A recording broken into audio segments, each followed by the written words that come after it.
first, I'm just going to give you an overview of this question type and tell you what it's all about. First off, you're going to have to fill in a visual aid with information. And this visual aid can either be a plan, so perhaps a plan for a new building, or a map, so maybe a map of a historical center, and a diagram. This diagram could be how yogurt is made, for example. And you may have to follow a process or follow directions that will be spoken by the speaker and fill in the questions accordingly. Now, answers are most likely in a logical order. By logical, I mean it's pretty straightforward in that it follows either the process, so going clockwise, or it follows the numbers. So if you have numbers 1 through 5, you can expect more than likely number 1 will be the first thing that is spoken. You should be listening for visual clues and keywords. Now, we'll go over these visual clues in just a bit. I'm talking about direction words, and the keywords will be the information that is included in your plan map or diagram. The keywords usually for this question type are minimal. So if you do underline your keywords, you're most likely going to be underlining the answers or orders of a process. I'll show you what I mean when we look at our example together. But again, this is why this is a great question type. If you don't like to read your information or read your questions, this can actually probably help you because it's more visual in nature. As such, you'll need the scanning technique, so you'll have to scan with your ears and listen out for what the speaker is saying. Basically, you'll want to scan, listen for the keywords that you underline or the information that's included in your visual aid. And of course, like I said earlier with the visual clues, you'll have to understand direction words. We'll look at this in the next slide, but just keep in mind that you'll probably have to do some studying and brush up on your direction words before coming to the exam. This is extremely important because you could lose track when listening to the speaker if you're not quite sure of the direction words that are used in the listening prompt. So I've got this helpful guide here, and these are some phrases that are commonly used to talk about direction. Now, I've got a table with north and south. So north, if we think of a compass, and south down here. West, which would be going to the left, and east, which would be going to the right. I would suggest looking over these phrases. Now, the speaker might say on the top of or above to give directions that are north. You could also say to the north of something or slightly north of, which would be just a bit. Okay, slightly I've included in this table a few times because it's quite popular. Same thing here with south. Instead of top, you would have bottom, south of, to the south of. You could also say below, and again we have slightly. Now with west, you want to orient this with left. You could also say left-hand side, and with east, you want to orient this with the right, so right-hand side as well. I would suggest checking out our lesson on our website, which I'll mention later on in the video, because in our lesson for this question type, we have a lot of phrases that are used for directions, and you should really brush up on those so that you are absolutely prepared for test day. Let's continue on and look at the guide for approaching this question type. Now, first, we're going to read the information that is listed on our visual aid. It's most likely going to be minimal because you're going to have to use it to label the visual aid. So think of these as labels or headings. As you read your information, you want to underline your key words. So steps 1 and 2 are done before listening.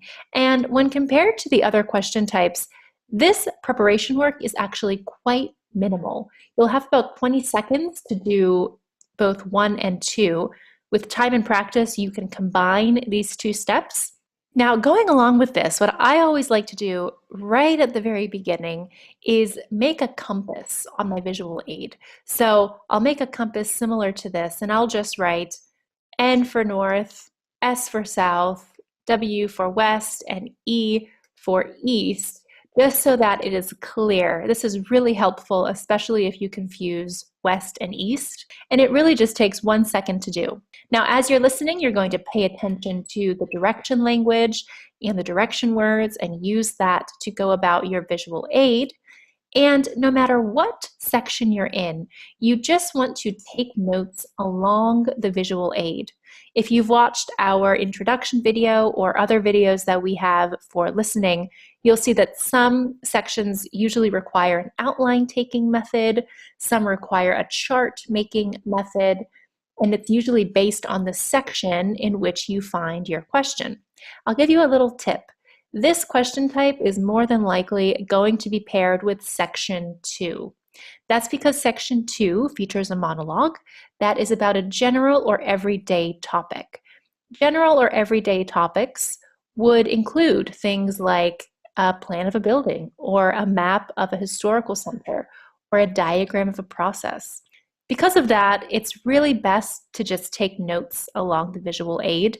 You're only going to hear one speaker anyway, most likely, and so you can just follow the path that the speaker is referring to.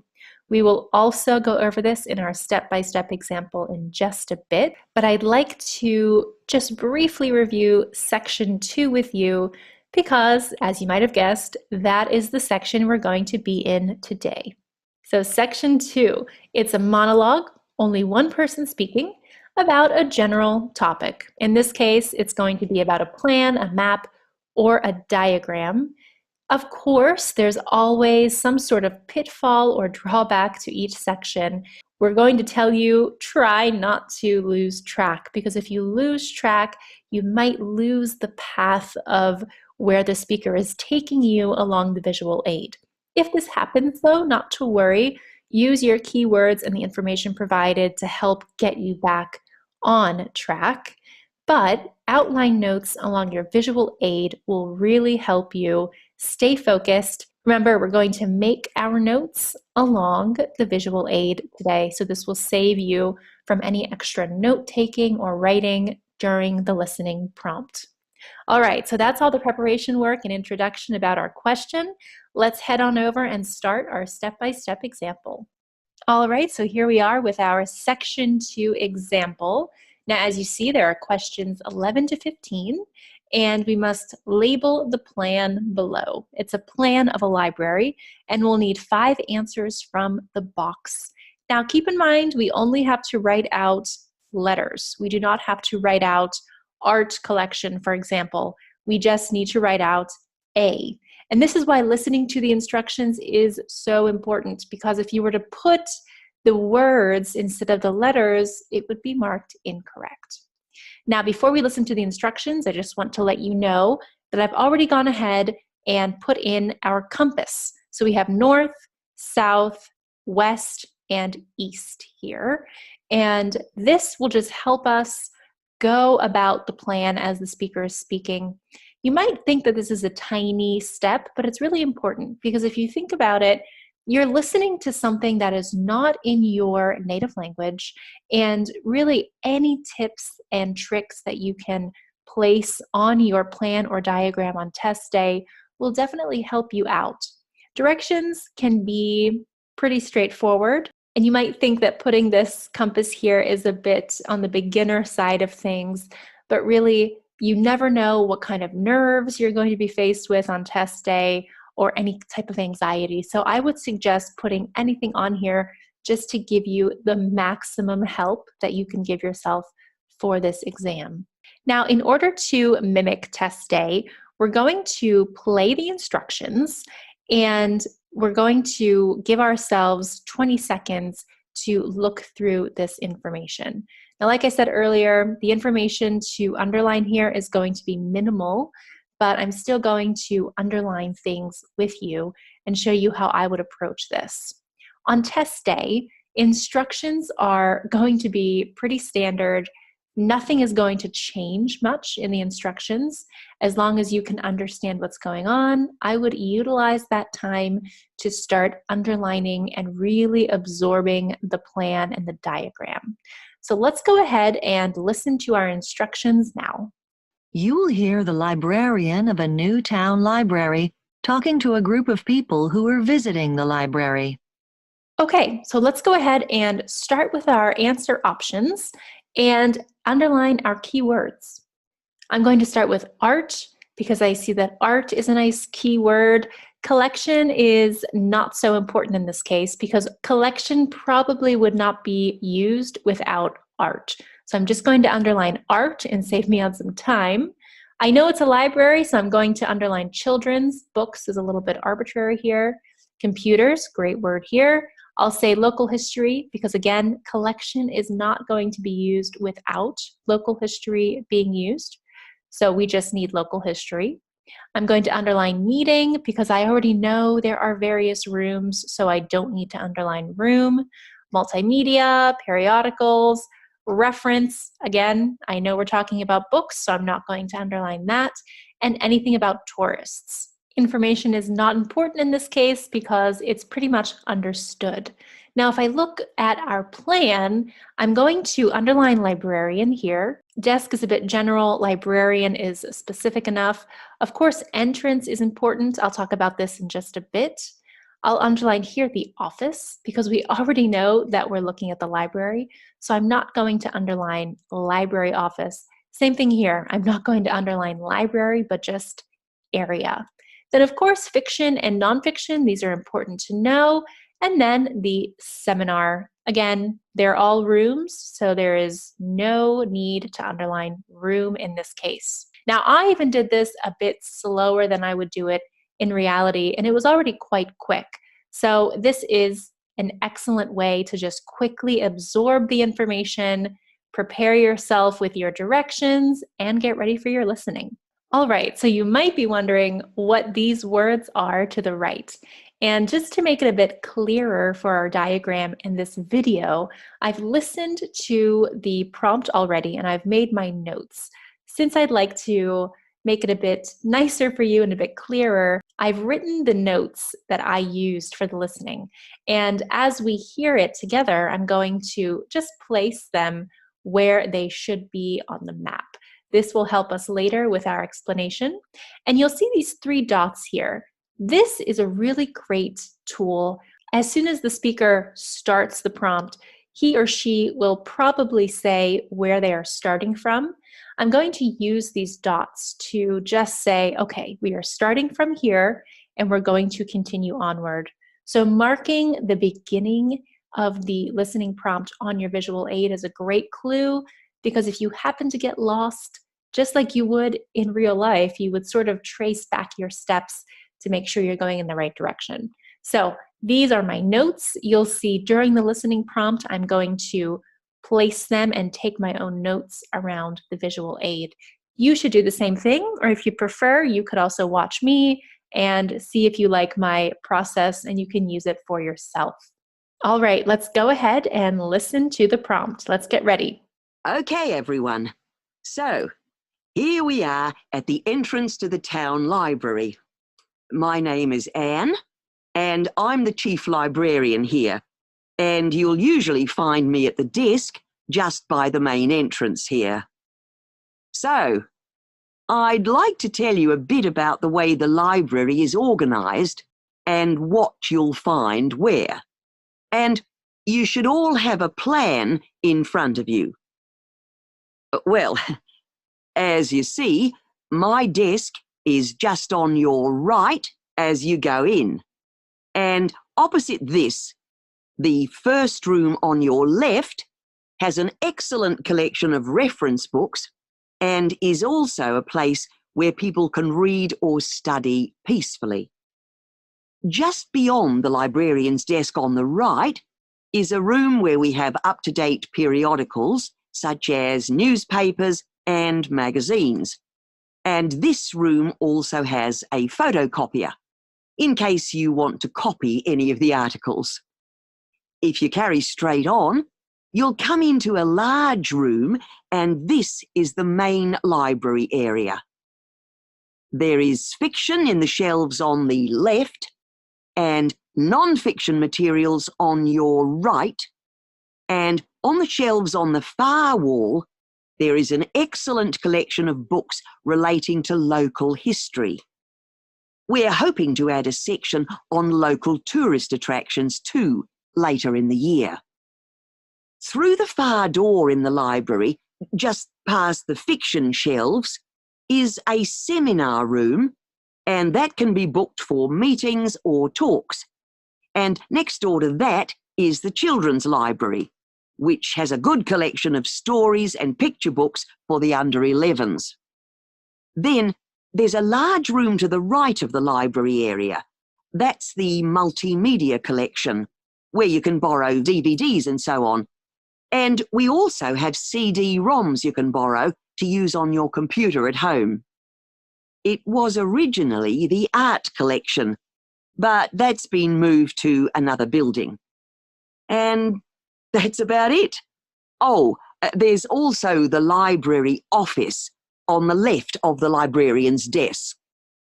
Okay. Now, does anyone have any questions? Yes. All right, perfect. So you'll see that I followed along with my mouse and I dragged over the notes that I took.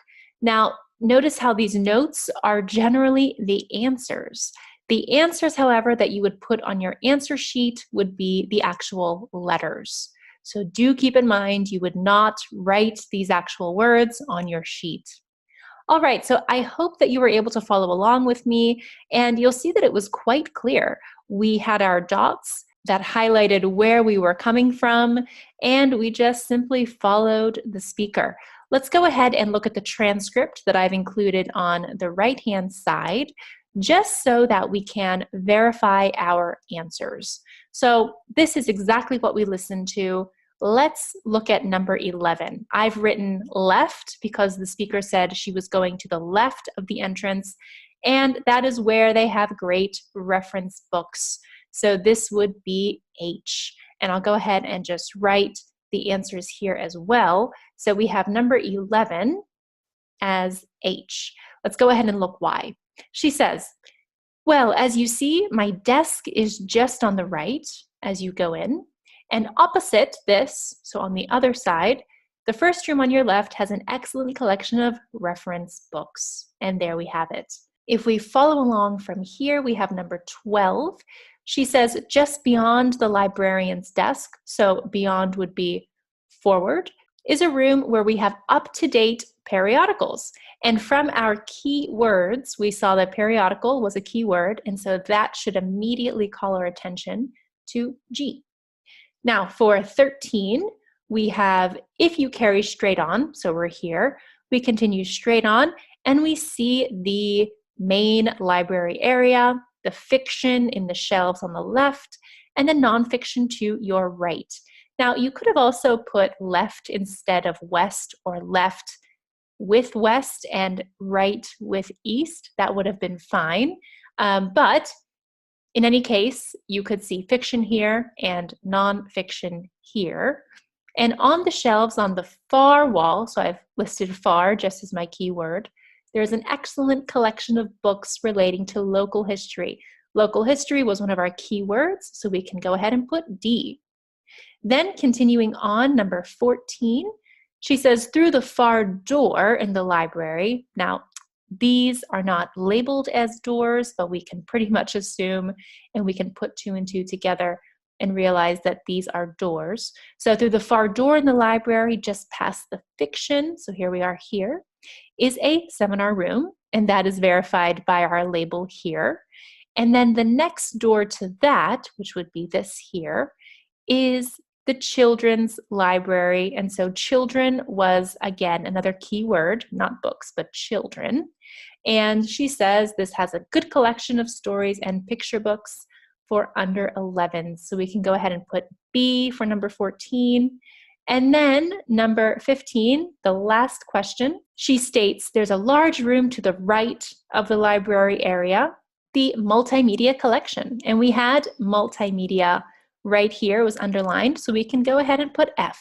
And there we have our answers, H, G, D, B, and F. A couple things to note here, especially with number 15. Note how she said multimedia collection, yet collection was not part of answer F. However, it was part of answer A. And this is why collection is not a good keyword. Also D, collection is not necessarily a great keyword because the IELTS exam will use that general word somewhere else in the transcript to confuse you on purpose. So always remember to underline the specific key words, and you can avoid these tricks. Now, if you did get lost going through this map, I hope that you were able to get back on track with the speaker, with her directional phrases such as far beyond, opposite. These are all things that you can check out on our website and for our listening lessons, but direction words will really help you in this question type. All right, so that is all for our diagram and plan labeling question. Let's go back and just finish up this lesson with some helpful do's and don'ts. All right, it's time to wrap up this lesson. Before we get into our do's and don'ts, I just want to remind you that the strategy we looked at today was for a plan. Our example was a plan, but the strategy and everything else we discussed in this lesson can easily be applied to the diagram and map as well. So these 3 different question types are so similar that our example today uses the same strategy across the board. So don't worry if you are practicing with a diagram or a plan. What we did today will still apply. All right, so for our do's, with this question type, you really want to utilize your time. You may have noticed that there wasn't as much information and there were fewer words to underline when compared to the other question types, and this is great. You should use this to your advantage and really focus on the visual aid and make sure that you understand what it is. As you're listening, remember the order. Things will come in a logical order, and you can use your compass, your north, south, west, and east to your advantage. Remember that this question type will most likely be paired in section 2, so this way you can take notes directly on the visual aid. And of course, before you get to test day, study up on your direction words. We saw a lot today, like beyond, slightly, north, and south. Go ahead and visit us on our website, which I'll give you at the end of this lesson, to practice up on these and read our lesson for the most common phrases that you'll find for this question type. Now, things to avoid: do not waste your time. You might think that you have a lot of time beforehand since there are fewer words to underline, but you don't want to damage your chances of getting everything correct, so don't waste your time and underline your keywords. Of course, don't forget your question words. This goes hand in hand with preparation and studying, and make sure that you're not underlining general terms. So by this, I mean collection or books in our example today. Underline only the specific key words. Don't worry and don't get confused over directions. If you find that you are losing your place, just remember your direction words and try to find where the speaker is in the prompt. That's why your compass will really come in handy. And last but not least, like any other listening section, don't leave anything blank. This really hurts your chances of even guessing correctly, so definitely don't do that. Try your best guess. It's better than nothing.